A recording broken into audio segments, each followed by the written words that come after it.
হয়, দুই ধরনের হয়, একটা হচ্ছে বল সিস্টেম আর একটা লেগ সিস্টেম। এখন লাইটিং প্রবলেম একটা, গ্রাফিক্স প্রবলেম আর একটা, দুইটার সাথে সংযোগ আছে, অবশ্যই আছে। যেমন যদি আপনার শুধু লাইটিং প্রবলেম হইলেও আপনার ডিসপ্লে লেখাটা বুঝতে পারবেন, দেখতে পারবেন, একটু ভালোভাবে খেয়াল করলে ডিসপ্লে লেখাটা বুঝতে পারবেন। যদি গ্রাফিক্স প্রবলেম হয় কিছুই আসবে না, সম্পূর্ণ একেবারে ব্ল্যাক স্ক্রিন হয়ে থাকবে। এখানে আমরা যেটা বলি যে আইএসপি ডিসপ্লেটা হচ্ছে আপনার যে ডিসপ্লেটা আইপিএস ডিসপ্লে যেটা, সেটা হচ্ছে আপনার পার্ট করা যায়, ভিতরে কিছু কাগজ থাকে এবং আলাদা লাইট থাকে। আইপিএস ডিসপ্লের মধ্যে এটা পার্ট করা যায়, ভিতরে কাগজ থাকে কিছু এবং লাইট থাকে। আর যেগুলো সুপার অ্যামোলেড ডিসপ্লে ওগুলা জাস্ট একটাই গ্লাসের মধ্যে করা হয়। আর সুপার অ্যামোলেড ডিসপ্লের মধ্যে আপনার এক্সট্রা কোনো লাইট নেই, ওটা লেখার সাথেই লাইট, লেখা আসলেই লাইট চলে আসবে। কিন্তু আইপিএস ডিসপ্লের মধ্যে আপনার যদি লেখা নাও আসে লাইট বুঝতে পারবেন, আবার লাইট না আসলেও লেখা বুঝতে পারবেন, কারণ দুইটা আলাদা করা হয়েছে।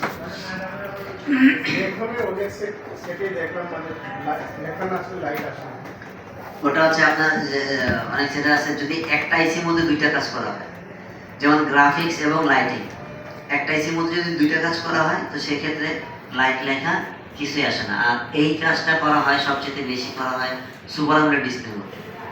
সুপার অ্যামোলেড যে ডিসপ্লেগুলো আছে ওগুলোর জন্য তো গ্রাফিক্সের জন্য আলাদা কোনো কিছু নাই, লাইটিং এর জন্য আলাদা কিছু নাই, দুইটাই একসাথে, লাইটিং এবং গ্রাফিক্স দুইটাই একসাথে। আর যেটা আইপিএস ডিসপ্লে ওটার জন্য আলাদা করা হয়, গ্রাফিক্সের জন্য আলাদা করা হয়, লাইটিং এর জন্য আলাদা করা হয়। যেমন সুপার অ্যামোলেড যে ডিসপ্লেগুলো আছে এগুলো কিন্তু সাধারণ কম দামি মোবাইলের মধ্যে ইউজ করা হয় না। সুপার অ্যামোলেড যে ডিসপ্লেগুলো কম দামি ফোনে ইউজ করা হয় না, এটা একটু দামি মোবাইলে ইউজ করা হয়। যেমন আপনার 20,020 প্লাস যে সেটগুলো আছে ওগুলোর মধ্যে সুপার অ্যামোলেড ডিসপ্লেটা ইউজ করা হয়। কিন্তু 20-এর নিচে যে সেটগুলো আছে বেশিরভাগই আপনার আইপিএস ডিসপ্লে করা হয়, কারণ একটা সুপার অ্যামোলেড ডিসপ্লের দাম কিন্তু অনেক, প্রায় একটা ফোনের প্রায় অর্ধেক দামের মতো একটা সুপার অ্যামোলেড ডিসপ্লে। একটু ভালোভাবে খেয়াল করলে আন্ধারের মধ্যেও লেখাটা কিছুটা বোঝা যায়, ভালোভাবে খেয়াল করলে। যদি আপনি মনে করেন যে হ্যাঁ লেখাটা আমি বুঝতে পারতেছি কিন্তু এখানে লাইট আসতেছে না, তো সেই ক্ষেত্রে আপনাকে দেখতে হবে, যদি এরকম প্রবলেম হয় তো সেই ক্ষেত্রে আপনাকে সর্বপ্রথম আগে একটা ডিসপ্লে লাইট চেক করতে হয়, কারণ এই লাইটিং এর যে প্রবলেমটা ডিসপ্লে থেকেও হয়, লাইটিং এবং গ্রাফিক্সের যে প্রবলেম ডিসপ্লে থেকেও হয়।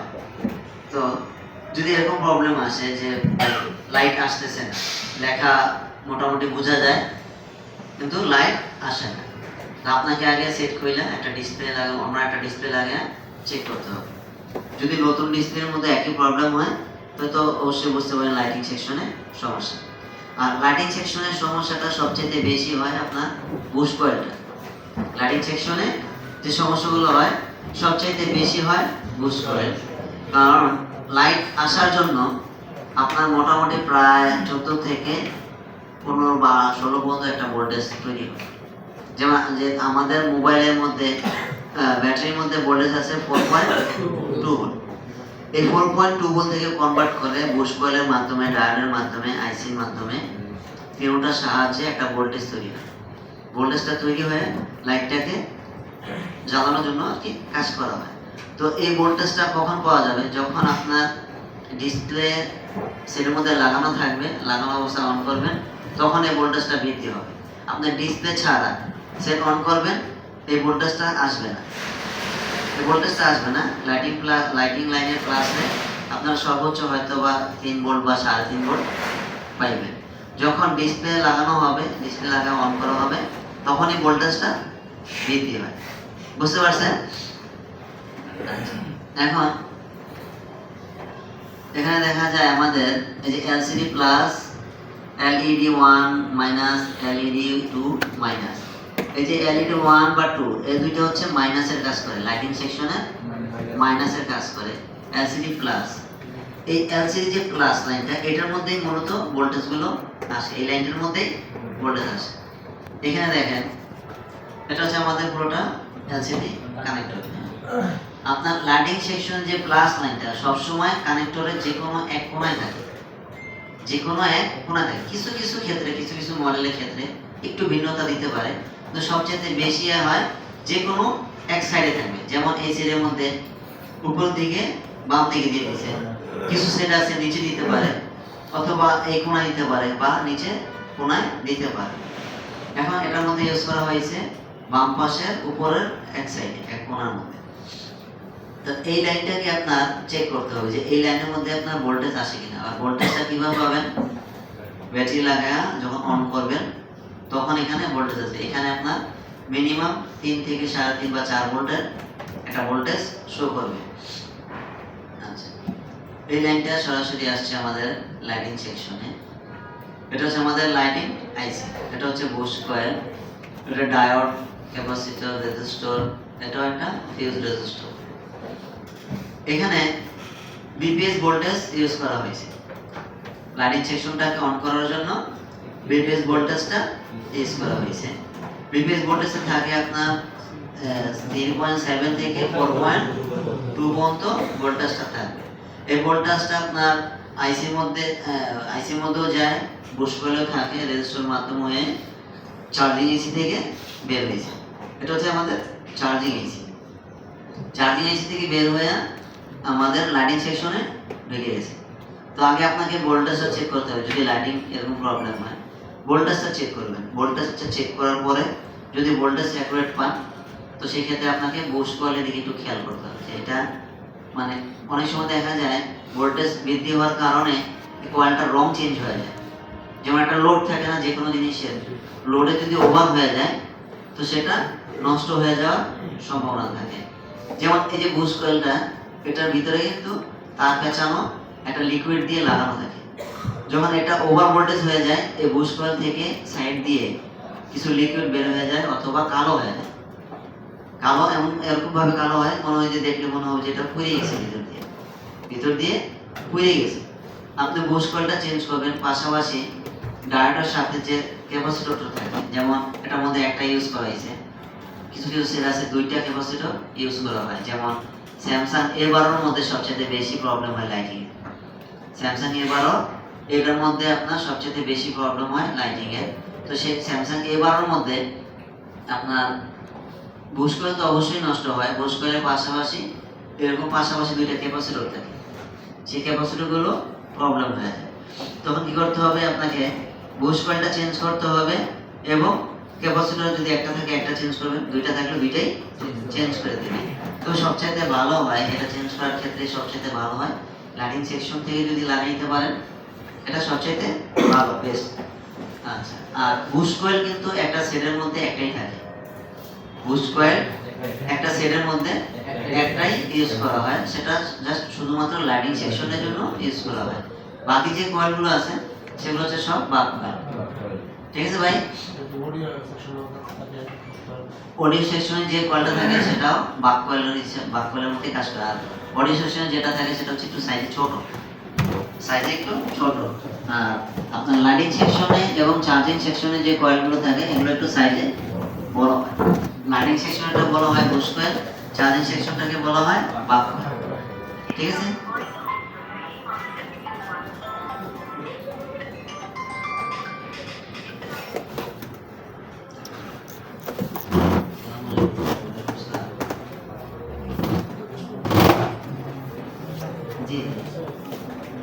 কিন্তু আপনার লাইটিং সেকশনে ক্ষতি হয় সবচেয়ে বেশি। যেগুলো পানি পড়ার কারণে বন্ধ হয়ে যায় বা সেট সমস্যা হয়ে যায়, সেগুলো দেখবেন যে লাইটিং সেকশনটা সবচেয়ে বেশি ক্ষতিগ্রস্ত হয়। কি জন্য? কারণ এখানে ভোল্টেজটা জমা থাকে বেশি, আর হাই ভোল্টেজ থাকে, তো পানি পাইলেই একেবারে সাথে সাথে আপনার লাইটিং সেকশনের সমস্যা হয়ে যাবে। অন্যান্য সেকশনে একেবারে কম হয় ক্ষতিটা, কিন্তু লাইটিং সেকশনে সবচেয়ে বেশি ক্ষতি হয়, কারণ এখানে হাই ভোল্টেজ থাকে, ভোল্টেজটা বেশি থাকে। তো যদি আপনার বল সিস্টেম আইসি হয় তো ওগুলো দেখবেন যে আইসি উঠাইলে দেখবেন আইসির নিচে পাগুলো খায় ফেলেছে, কালো হইয়া পাগুলো খায় ফেলে, তো সেই ক্ষেত্রে আইসি নষ্ট হয়ে যায়।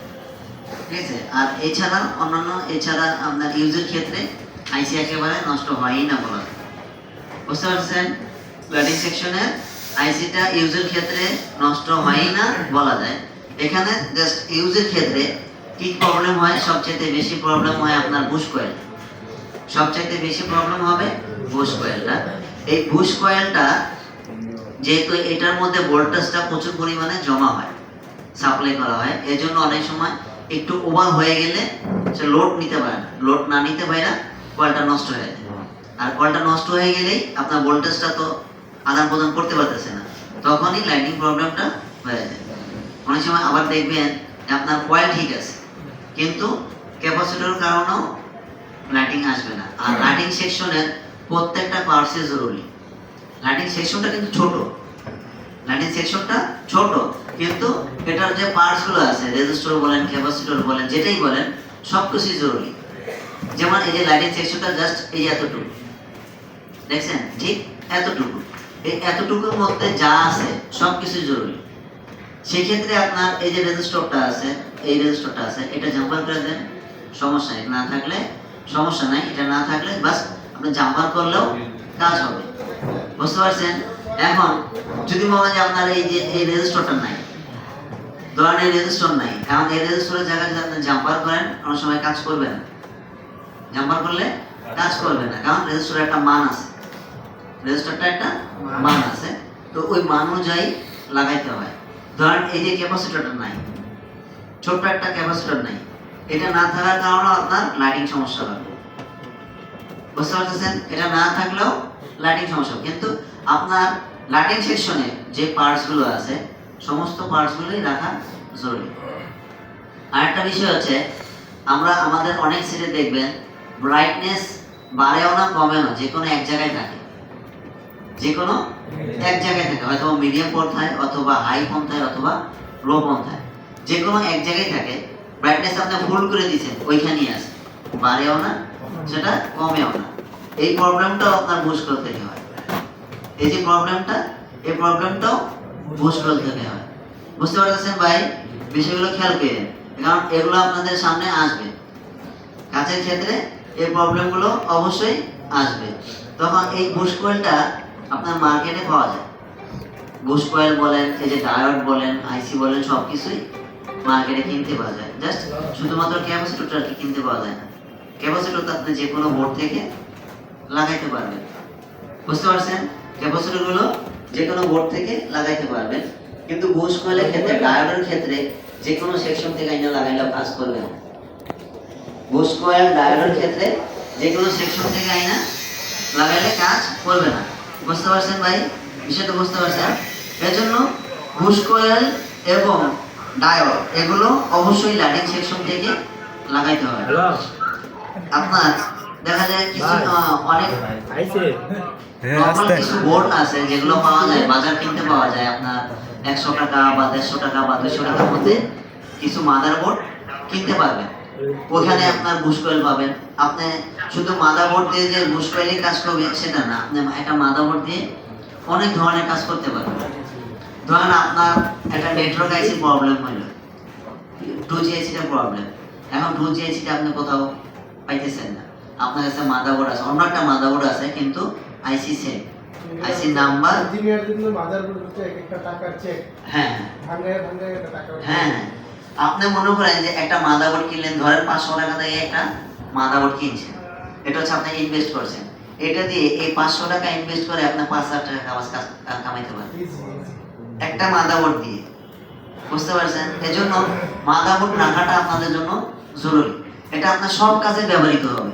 ধরেন আপনার কাছে ইয়া নাই, স্কিমেটিক নাই, ডায়াগ্রাম নাই, এখন আপনার একটা মাদারবোর্ড আসলো, সমস্যা, একটা লাইনের প্রবলেম, ধরেন একটা লাইন কেটে গেছে, এটা ধরেন লাইটিং সেকশনে একটা জিআর দেখার কথা, কিন্তু সেখানে আপনি জিআর পাইতেছেন না, কিন্তু এরকম সেম একটা মাদারবোর্ড আপনার কাছে আছে, ওটার মধ্যে জিআর মাপছেন, ঠিক আছে, এখন আপনি ওটা দিয়ে লাইনও বের করতে পারবেন যে এই লাইনটা কোথা থেকে কোথায় গেছে।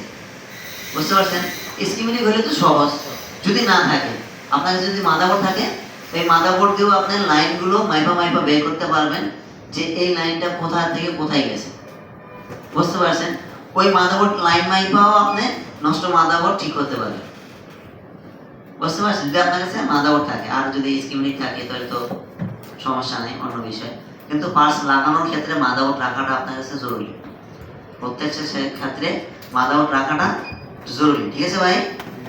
ওই লাইট আইসির যে উপরের একটা নীল কালারের হ্যাঁ। লাইট দিয়েছে, এটা এইটার ভূমিকা এটার ভূমিকাও লাইটিং সেকশনে এটা কি লিখছে? Cap, LCD cap. ক্যাপ দিয়ে তো আপনার ক্যাপাসিটরের মতো বোঝায়। এটা তো একটা লাইন, এটা লাইনটা আসছে, আচ্ছা ডাইরেক্ট এলসিডি কানেক্টরের মধ্যে চলে গেছে। এটা হয়তো একটা সিগন্যাল দিছে লাইটিং এর জন্য অথবা ডিসপ্লেটা আসার জন্য, ডিসপ্লেটা আসার জন্য বা লাইটিং এর জন্য একটা সিগন্যাল করা হয়েছে। এটা আর অন্য কোথাও যায় না, এই লাইনটা ডাইরেক্ট আইসি থেকে মানে আইসি সেকশন থেকে কানেক্টরের মধ্যে চলে গেছে। এইটাই কি সেই লাইট যে এটা দিয়ে ডিসপ্লে লাগাইলে ভোল্টেজটা অফ করে?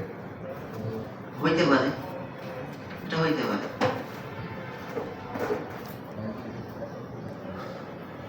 মার্কেট ডিসপ্লে না, ডিসপ্লে ঠিক আছে।